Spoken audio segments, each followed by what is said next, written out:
indudable que la historia nacional aún tiene muchas cosas que contarnos y hemos hecho oídos sordos a sus enseñanzas. Nos hemos quedado con lo superficial, con el dato duro sin siquiera atrevernos a reflexionar sobre aquello que ha convertido a México en el país que es.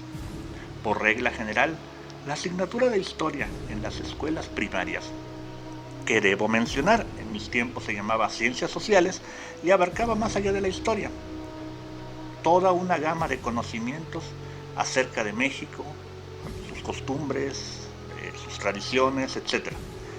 Decía que la historia en la educación primaria que debimos cursar de alguna manera se abocaba en el aprendizaje de nombres, fechas y algunos datos sueltos. Si bien debo admitir que en esos ya lejanos tiempos los docentes se esforzaban porque razonásemos la enseñanza, eran más quienes ejercían la tiranía de la memorización.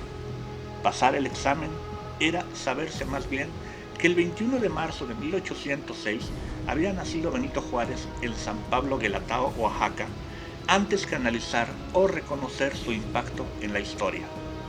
En sí, jamás me quedó del todo claro por qué a lo largo de las décadas Juárez sigue siendo el gran superhéroe mexicano, por encima de otros.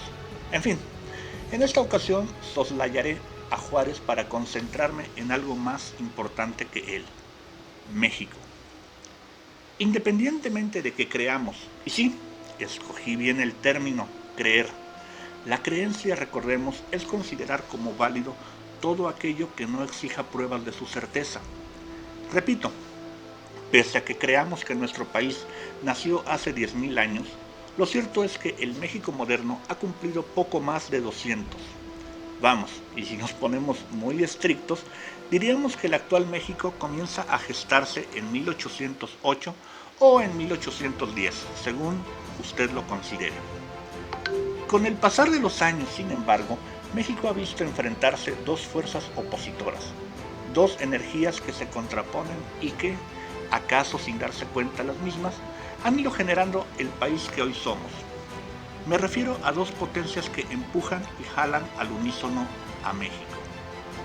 Una es aquella que, visto que lo viejo, lo tradicional, lo establecido funciona, pretende dejarlo tal como está, si bien permite algunos pocos cambios con el correr del tiempo, para no verse anquilosado.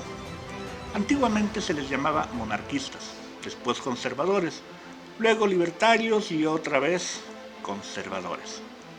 La segunda fuerza es absolutamente opuesta.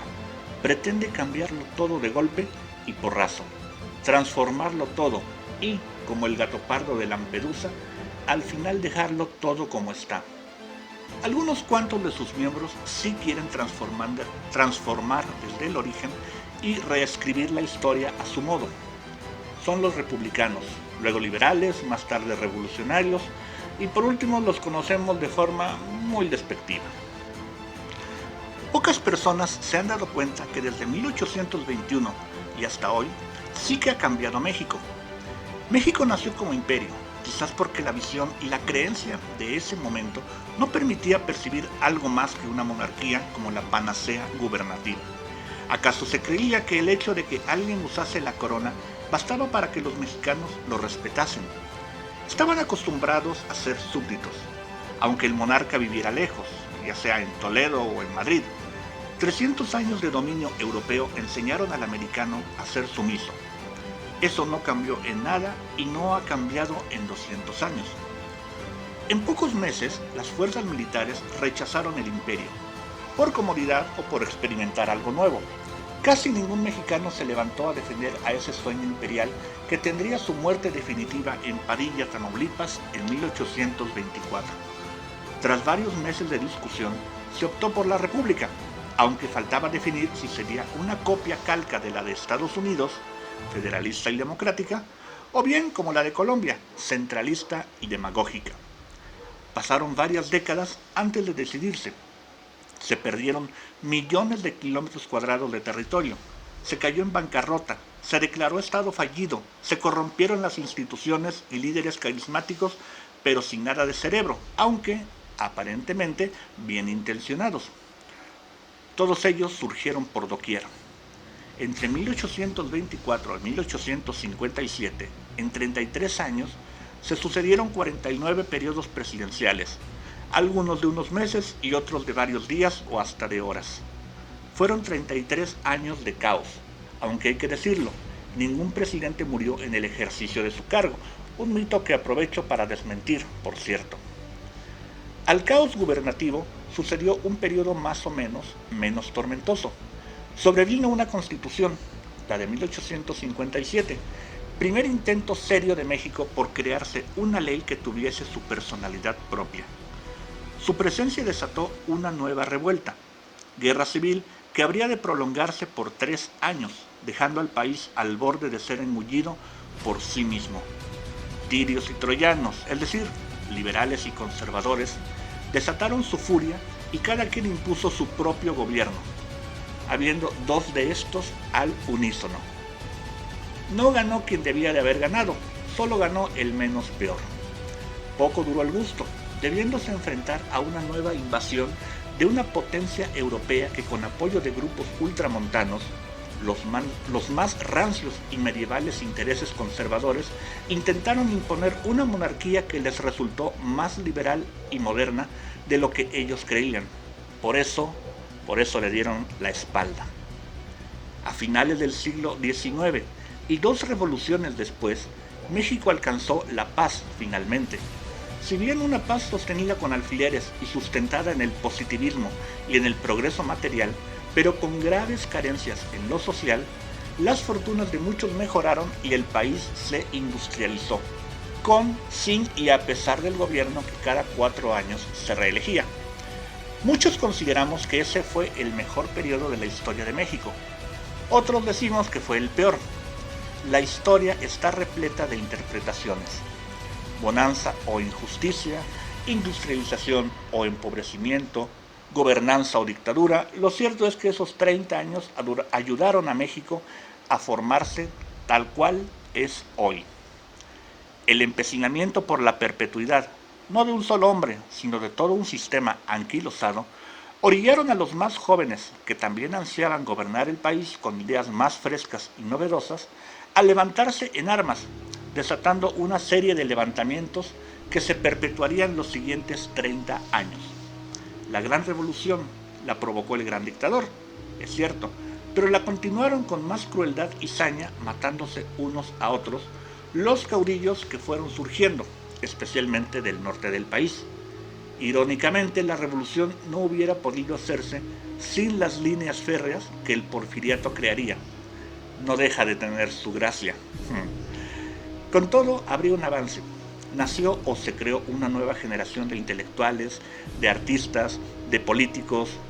Los caudillos cedieron el poder a las instituciones y para entre fines de los años 20 y mediados de los años 40 habrían de formarse varios partidos y organizaciones políticas.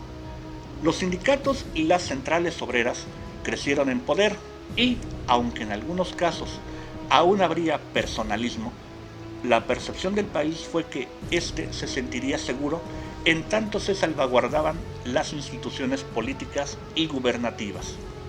Arma esta de doble filo, pues los casos de corrupción abarcaban no a una persona o a un equipo, sino a toda la organización. Solo el presidente permanecía incólume. Era el único capaz de volar sobre el pantano sin manchar su plumaje, según se creía. Lentamente creció la idea de que no era la persona, sino todo el partido en el gobierno el que era corrupto, creencia que en estos tiempos prevalece con mucha fuerza. Las nuevas generaciones de fines del siglo XX se tornaron cada vez más críticas. Lo nuevo, como siempre, debía sustituir a lo viejo. Lección de la historia hasta la náusea, ad nauseam. Los que alguna vez fueron jóvenes modernos, frescos y liberales, con el correr del tiempo se vuelven viejos, privilegiados y conservadores. Es inevitable, es el destino perpetuo de las generaciones antiguas y de las venideras.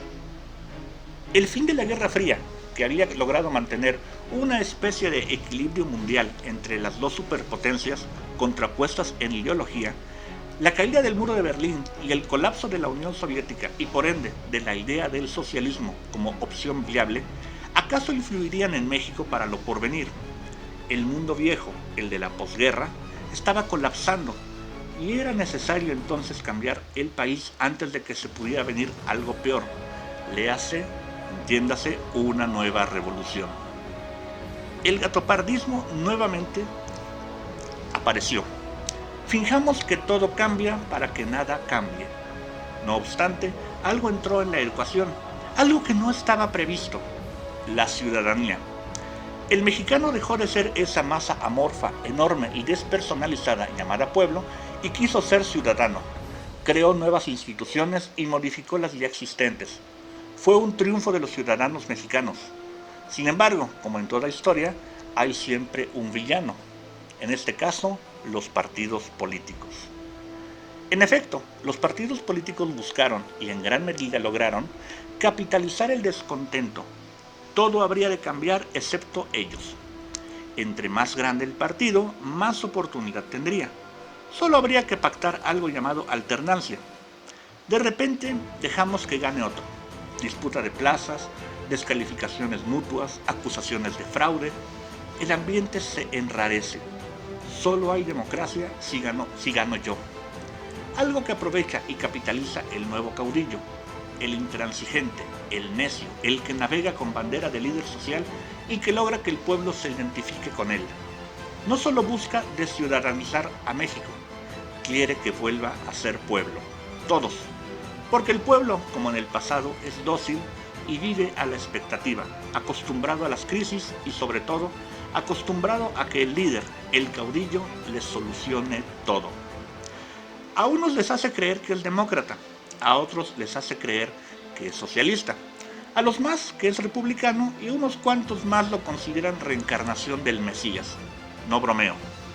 Esto es grave porque el caudillo vive para complacer a todos, excepto al país entero, y aprovecha la enormísima plataforma de Internet y los medios de comunicación para causar confusión, crea distractores o se aprovecha de los que ya hay. Por eso comenta de su deporte favorito, felicita a los mexicanos que ganan el Oscar, descalifica periodistas, agrede a la oposición, permite el ingreso de extranjeros perniciosos, en fin. Si el público no sabe de qué hablar o si tiene 20 o 30 temas diarios de sobremesa, cualquiera que estos sean, el caudillo ya ganó. ¿Y cómo es que llegamos a esto? Por lo mismo que comentaba al inicio, no sabemos de historia. Creemos que con aprendernos nombres y fechas ya la hicimos. Ya somos duchos o expertos y debemos estar orgullosos de nuestra historia. Nada más falso. Debemos analizar, reflexionar, deconstruir la historia, ir más allá del oficialismo, de que la historia de México está repleta de buenos y malos, como si se tratase de una película o de una telenovela. Desde 1810 hay caudillos, para bien o para mal, que han hecho cosas buenas indudablemente, pero que también y por sobre todo se han sabido aprovechar de la ignorancia y de la buena fe de ese pueblo que dicen representar. Hemos dado un paso hacia atrás en algo que creíamos ya superado y no hemos sabido reconocer la perversidad donde se encuentra. Las buenas intenciones no bastan si de gobernar se trata. Ojalá sirva esto para la reflexión, porque el único camino es volver a ser ciudadano, luchar por nuestros derechos y entender que también tenemos obligaciones y no solo dejar que, como siempre, un grupúsculo de políticos nos maneje a nuestro antojo. Es cuanto, muchas gracias.